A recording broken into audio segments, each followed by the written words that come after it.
Are these kids now having to wear like the patches like the Formula One guys do? This Oriental Trading Company on them. Pretty much.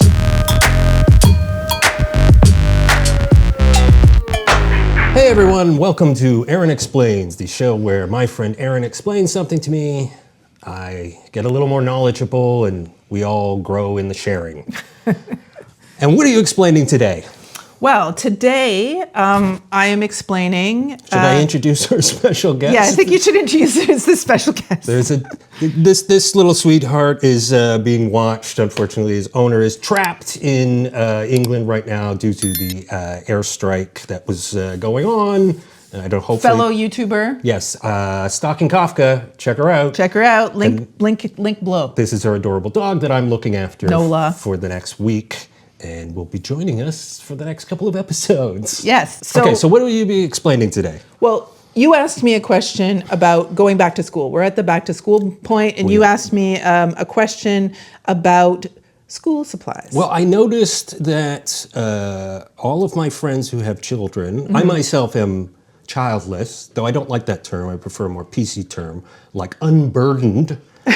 And those that are burdened seem to have huge, long lists of stuff that they have to get for their kids in primary school. And I remember that was like, sure, you could get a pencil case, you get some pencil crowns. You are correct. That was up to you. They provided everything else. Yes, at the primary school level, when we were growing up, we've established that we're middle-aged people, Gen X people. So that means we're going to primary school in the 80s. Yes. And at that early 80s. Early 80s, yeah. And at that particular point in time, when you would go to primary school, the basic school supplies were covered. Right. You know, so that would be like pencils, crayons, notebooks, paper, erasers, that kind of basic type of thing would be covered.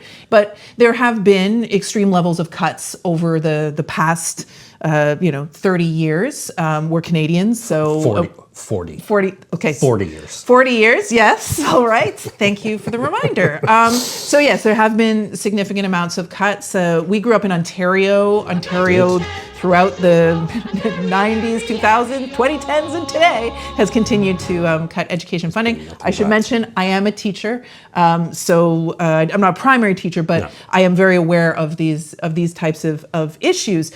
But what I want to explain to you is what some teachers in North America are doing as a result of some of these types of cuts, and also the other elements of the reality of being a teacher, which is lower pay and the lack of respect and some of the real pressures that teachers have because they really want to be a good teacher and be appreciated by students and especially at the primary level, their parents. Right. So these are things that they're doing to offset the cuts. This is how they're going to make up for it. These are some of the lengths that they're going to. Yes. Okay. Yes.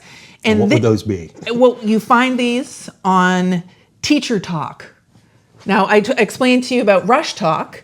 And you understand now. It's T-O-K, not T-A-L-K. He initially thought it was T-A-L-K, but it is T-O-K. I am really old. Yeah, and I had to lie down after she told me that. Yes. This is Teacher Tok. Okay. And so what it is teachers who are making TikToks about their jobs. Okay.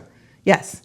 In order to be able to support having kinds of things that are supplies, decorate their classrooms, etc. Because there are expectations for primary school teachers that when the children come in, that the class is brightly colored, expectations is interesting. From parents? Right. And there are parents who have made TikToks. And in the past week, there has been a very well-shared viral TikTok of a parent who went to a Meet the Teacher and did not feel that the classroom was decorated well enough and started to cry because there was no colorful rug.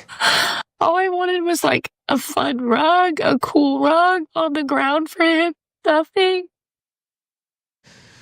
And so this has gone viral, and teachers have been revealing the reality of what they have to put up with, and right. what they have to work with, and how they need to use their own money to supply their classrooms. Right. And some teachers who are big on Teacher Talk, they then get some of this stuff sponsored. Of course. Sponsored content on their Teacher Talk by different companies. So this is not like Scholastic sponsoring No. This would be, two of the ones that I've seen a lot are Michael's, which is like a craft shop in the United States, and then Oriental Trading Company, a company I'd never heard of, but I looked into it, and they have sort of party things, but they also have kinds of decor that you would have in a primary school that you classroom. Could dress up. Yes. Okay. But the amount of stuff that these teachers are receiving then goes to the students as well. Sorry, wait, what? The amount of stuff, like the stuff they get, all of the students each get a package? Yes, they do. But, and you would think maybe it would be the kind of thing that... Are these kids now having to wear, like, the patches like the Formula One guys do? This Oriental Trading Company on them? Pretty much. Okay. I mean, these Teacher Talk videos show for every different season, not only a completely redecorated room, but parties that are funded by these sponsors that give them little gifts. If it's, say, Valentine's Day, like Valentine's Day gifts, Valentine's Day activities. We used to hand out, you'd get those, like the stack of the cars, they were all the same. You get like 30 of them. Yes. You write everybody's name. Exactly. No, everybody gets them.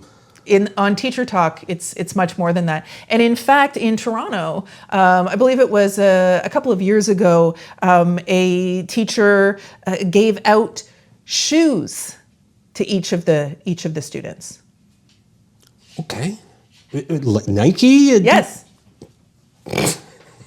Of course, the students used to get my shoes at the Byway. The students loved her. I mean, but I think that what this demonstrates, I think, is that, going back to your question about these long supply lists, is that, teachers don't have access to basic supplies. Maybe parents might not have the ability to pay for all of these kinds of supplies.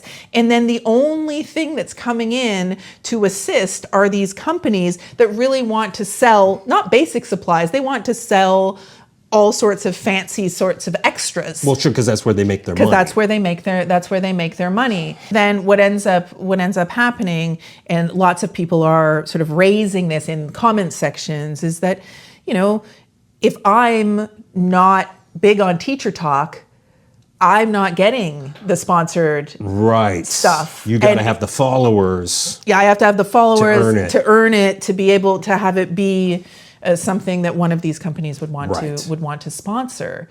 And or maybe I just happen to be a very wealthy person. And I can buy all of this stuff, but most likely that doesn't happen because teachers don't have tons of money. Right, but then now the teacher's time is going to be dedicated to growing their Instagram account and doing all these videos, which I can tell you take a lot of work. And that's like the focus is on that and not necessarily on the lesson plan or the actual teaching. It's to do that just so you can get supplies. And then the lesson stuff is now being pushed probably way down on the priority list out of necessity.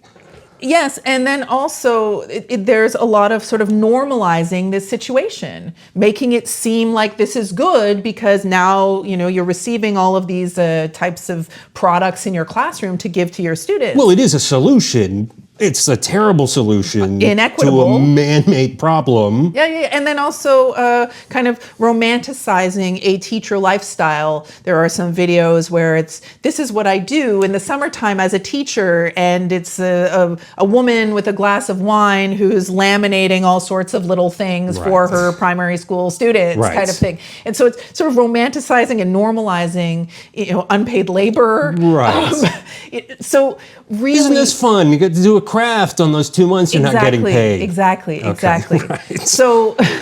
So I guess, this in this back to school period, when we're thinking about these demands on parents, it really would be a nice time to kind of think of the wider reality of what has changed in the past 40 years, Right. in terms of initially having a situation where every child had the supplies that they needed and might have an extra pencil case given to them by their parents or a couple extra markers.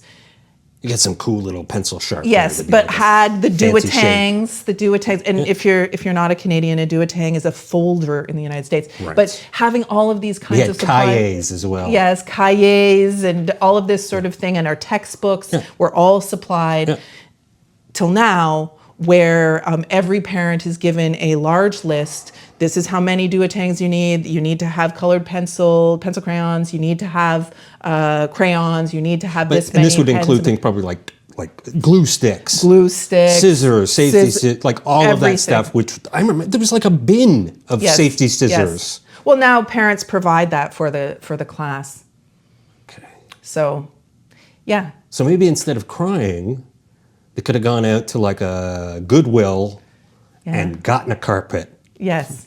Maybe had a little bit of understanding. Right. So, as a teacher, there's my explanation. Okay. Well, that For- explains it. Sadly enough. Sadly, yes. Eesh. Yeah. Well, have fun at school, kids. God help you. Yep. I'm glad I graduated 100 years ago. Exactly. Okay. Well, thanks for watching another episode of Erin Explains. Like, subscribe, please leave comments, argue with us. Tell her how wrong she is. And Sure. we'll respond. We definitely will. We'll definitely respond. All right. Next week.